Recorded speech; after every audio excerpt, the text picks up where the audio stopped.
Alright, so let's talk about how Gen Z is literally rewriting the rulebook on traveling the world without torching their bank accounts.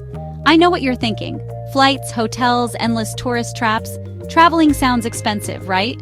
But Gen Z is flipping the script, making adventure both affordable and meaningful. First off, side hustles are the name of the game. I'm talking freelancing, remote gigs, social media management, or even teaching English online. All you need is Wi-Fi and a laptop, or sometimes just your phone. And suddenly, your hostel becomes your office. I've met backpackers editing TikToks or running Depop shops from the beach in Bali. That's the new normal. But it's not just about making money on the road, it's about spending it differently too. Gen Z travelers love experiences over souvenirs. Instead of fancy hotels, there's couch surfing, hostels, or swapping homes with someone across the globe.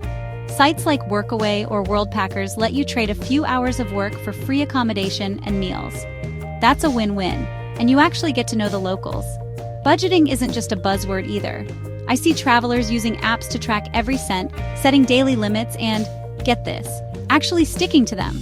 Forget splurging on taxis. It's all about public transport, bikes, or just walking everywhere to soak in the city vibes. And when it comes to food, street eats, grocery store picnics, and cooking in hostel kitchens are basically the move. Why drop $30 on a meal when you can grab the best late-night ramen for $3 and call it an experience? Here's the biggest twist. Gen Z values slow travel. Instead of cramming 10 cities into a week, people are sticking around, finding longer stays, volunteering, or house-sitting to cut costs and actually experience what a place is like. It's less about ticking off a bucket list and more about real connections. So next time someone says you need a trust fund to see the world, just remember, Gen Z is out here proving that you can hustle, save, and explore, all at the same time. Want to travel more, spend less, and experience deeper adventures?